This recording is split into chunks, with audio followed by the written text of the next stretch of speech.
4 దశాబ్దాల ఒక ప్రయాణం సినిమాలో. నేను తెలుగు ఇండస్ట్రీకి వచ్చే ముందు బెంగళూరు నుంచి ఆయన సినిమాలు చూసేవాడిని. ఆయన తీక్ష్ణత, ఆయన ఇంటెన్సిటీ చాలా ఇన్ఫ్లుయెన్స్ చేసింది నాకు. ఆ తర్వాత వచ్చి 2-3 దశాబ్దాలుగా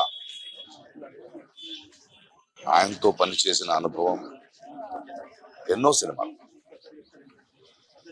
చాలా విశిష్టమైన వ్యక్తి, అందరికి నచ్చడు. ఎందుకంటే నాకు తెలిసి ఎవరిని మెప్పించే ప్రయత్నం చేయలేదు ఆయన. ఒక అద్భుతమైన నటుడు, ఎందుకంటే ఆయనకంటూ ఒక అవగాహన ఉండేది, ఆయనకంటూ ఒక సటైర్ ఉండేది. పరిశ్రమలో మనం చాలా మంది నటులను చూస్తాం, కానీ ఏదో ఒక డైలాగ్ రాసిస్తే దాన్ని అలాగే చెప్పడం కాదు.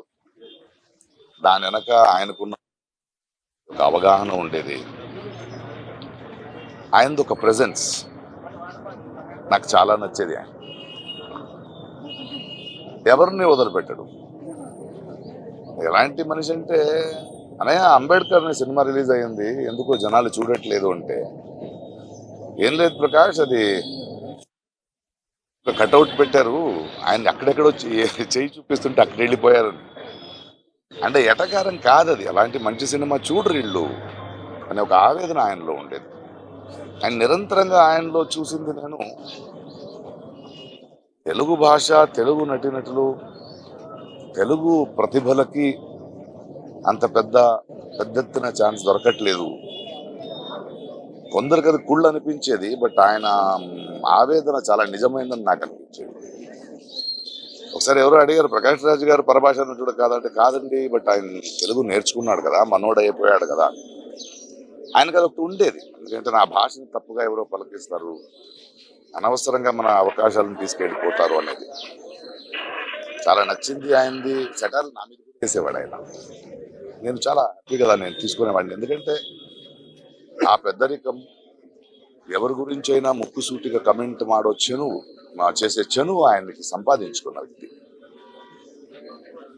పోయిన సంవత్సరం షూటింగ్లో నేను, ఆలీ, బ్రహ్మానందము, బ్రహ్మాజీ మనమందరూ ఉన్నప్పుడు నాకు ఎందుకో ఆయన చాలా గుర్తొచ్చి, ఎక్కడా కోట గారు అన్న, లేదు ఈ మధ్య ఆయనకు ఒంట్లో బాగాలేదు, కొన్ని రోజులు సినిమా చేయట్లేదంటే నేను ఫోన్ చేసి ఆయన, ఏం చేస్తున్నావు? ప్రకాష్ చెప్పు.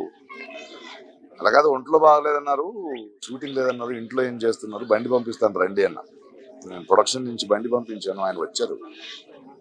వచ్చి సరదాగా ఆయన మన సెట్లో కూర్చొని మాట్లాడుతూ బ్రహ్మానందంగా అందరితో మాట్లాడి ఆనందం చూశాను. నేను ఫోన్ చేశాను, ఈవినింగ్ వెళ్ళాడు. ఆ తర్వాత కూడా 2-3 సార్లు నేను ఏదో అవసరం ఉన్నప్పుడు ఫోన్ చేస్తే మాట్లాడేవాడు. చాలా అద్భుతమైన నటుడు, తెలుగు సినిమా, తెలుగు జాతి గర్వించదగ్గ ఒక కళాకారుడు.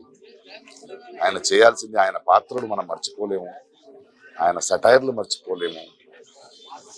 తన జీవితంలో ఇంట్లో చాలా పెయిన్ చూసిన ఆ నొప్పిని ఎప్పుడూ బయట ఒక మెలో డ్రామాగా ఆయన వాడుకోలేదు. తనంటూ ఒక వ్యక్తిత్వం. అలాంటి వ్యక్తులు నాకు చాలా ఇష్టం, ఎందుకంటే అజాత శత్రువుగా అందరికీ నచ్చే బ్రతకడం కన్నా నేను ముక్కుసూటిగా మాట్లాడతాను, ఎవరైనా పట్టించుకోను అనే ఒక వ్యక్తిత్వం ఉంది కదా, అది చాలా అరుదు. అలాంటి ఒక అద్భుతమైన వ్యక్తి, అద్భుతమైన కళాకారుడు. Will going to miss him. But ఆయన మన తెలుగు పరిశ్రమకి, ప్రేక్షకులకి ఇచ్చిన అద్భుతమైన పాత్రలు, ఆ మూలంగా ఆయన చేసిన పనులు, ఆయన చెప్పిన కథలు ఎప్పుడూ గుర్తుంటాయి. థ్యాంక్ యూ కోట గారు for everything. We love you, we miss you. Thanks. మన చలనచిత్ర రంగంలో ఎస్వి రంగారావు గారి తర్వాత అంతటి మహానటుడు, గొప్ప మనిషి కోట శ్రీనివాసరావు గారు. మా కుటుంబంతో ఆయనకి నా చిన్నప్పటి నుంచి సాన్నిహిత్యం ఉంది. మా నాన్నగారు ఆయన కలిసి థియేటర్లో నాటకాలు వేసేవారు. నా చిన్నప్పటి నుంచి బాగా పరిచయం మనిషి. చాలా ఎంత గొప్ప యాక్టర్, అంత గొప్ప మనిషి అండి. అంటే ఎవరైనా టాలెంట్ ఉంటే వెంటనే గుర్తించి ఆయన ఎంకరేజ్ చేసే రకం ఆయన. అలాంటి మహానుభావుడు ఆయన. దాదాపు 83 సంవత్సరాలు చాలా గొప్పగా బతికాడు. నిద్రలో వెళ్ళిపోయారని తెలిసింది. నిజంగా అంటే అనాయాసన మరణం అంటాం కదా, నిజంగా ఆయన చాలా అంటే చాలా ప్రశాంతంగా వెళ్ళిపోయారని నా ఉద్దేశం. ఆయన ఆత్మకి శాంతి కలగాలని, ఆయన కుటుంబానికి అందరికీ ప్రగాఢ సానుభూతిని తెలియజేస్తూ, మనకు ఒకళ్ళే సావిత్రి గారు, ఒకళ్ళే రంగారావు గారు, ఒకళ్ళే కోట శ్రీనివాసరావు గారు. సో ఆయన చేసిన సినిమాల్ని, ఆయన క్యారెక్టర్ని గుర్తు చేసుకుంటూ తెలుగు చలనచిత్ర రంగం ఉన్నంతకాలం కోట గారు ఎప్పుడు బతికే ఉంటారు. Thank you. చాలా బాధాకరమైనటువంటి అంశం. ఒక క్యారెక్టర్ ఆర్టిస్ట్గా, ఒక తండ్రిగా, విలన్గా తెలుగు చలనచిత్ర పరిశ్రమలో ఒక ప్రత్యేకతను సంతరించుకుంటున్నటువంటి సందర్భం. కొన్ని చిత్రాలు కోట శ్రీనివాసరావు గారి వల్లనే ఆడినటువంటి సందర్భాలను కూడా మనం చూసాం. మరి 750 చిత్రాల్లో వారు నటించడమే కాకుండా సినిమాల్లో జీవించినటువంటి వ్యక్తి.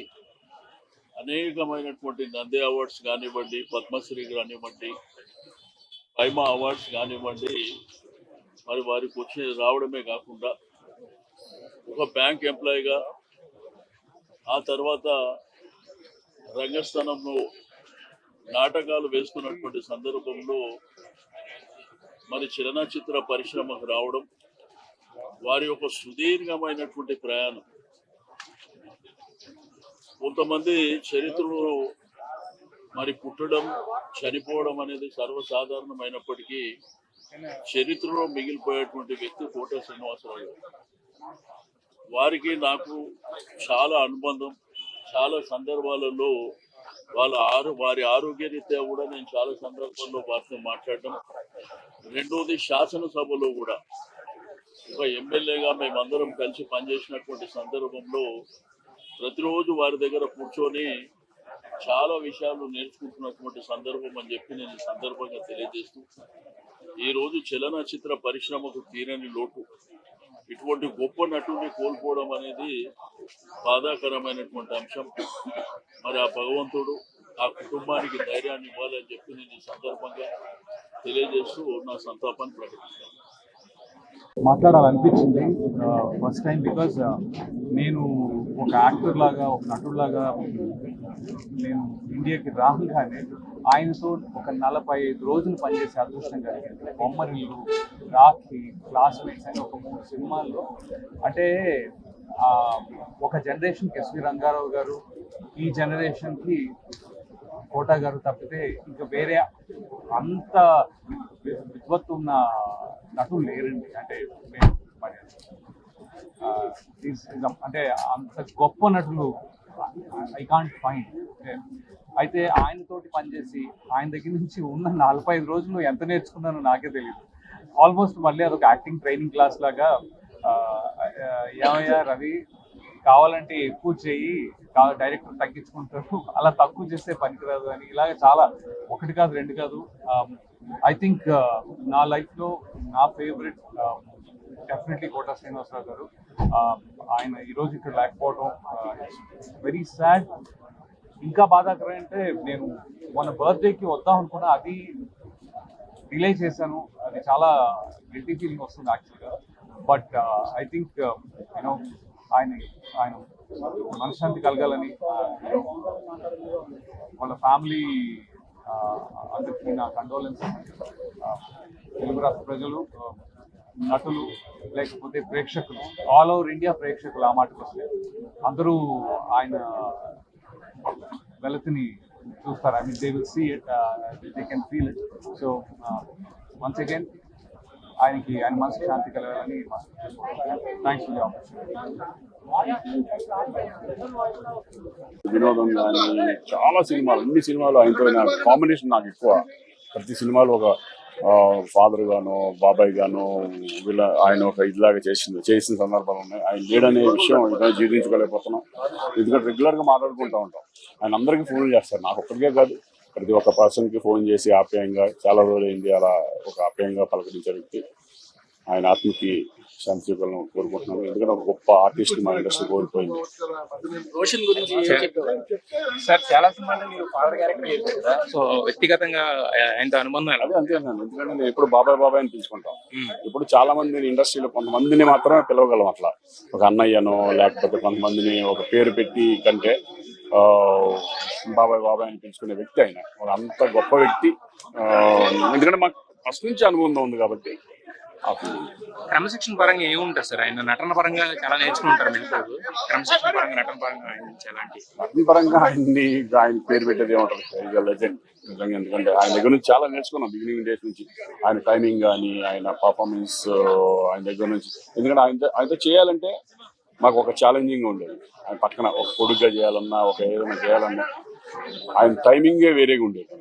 ఆయన చూసి నేర్చుకుని బాబాయ్ మేమే అనుకోవడం కొంచెం టైం ఇస్తే మేము కూడా మీతో పాటు కొంచెం మ్యాచ్ చేస్తాం, ఈ టైప్లో చేసుకుంటే.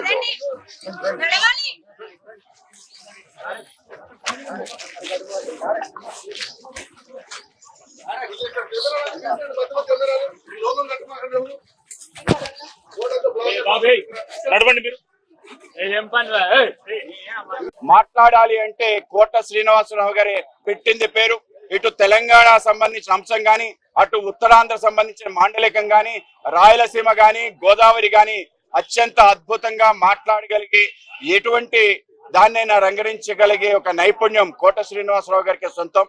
అలాగే ఆయనకి అనేక రకాల కష్టాలు జీవితంలో వచ్చినా కూడా ఎక్కడ కూడా ఆయన దానికి లొంగక ఆ విధంగా ముందుకు వెళ్ళిన వైనం మొత్తం కేవలం తెలుగు నాటే కాక తమిళనాడులో కూడా ఆయన జెండాని పైకెగరేసి ఆయన నట విశ్వరూపాన్ని ఆ ప్రాంతంలో కూడా చూపించడం జరిగింది. హిందీ సంబంధించిన అంశంలో కూడా ఆ విధంగా చూపించడం జరిగింది.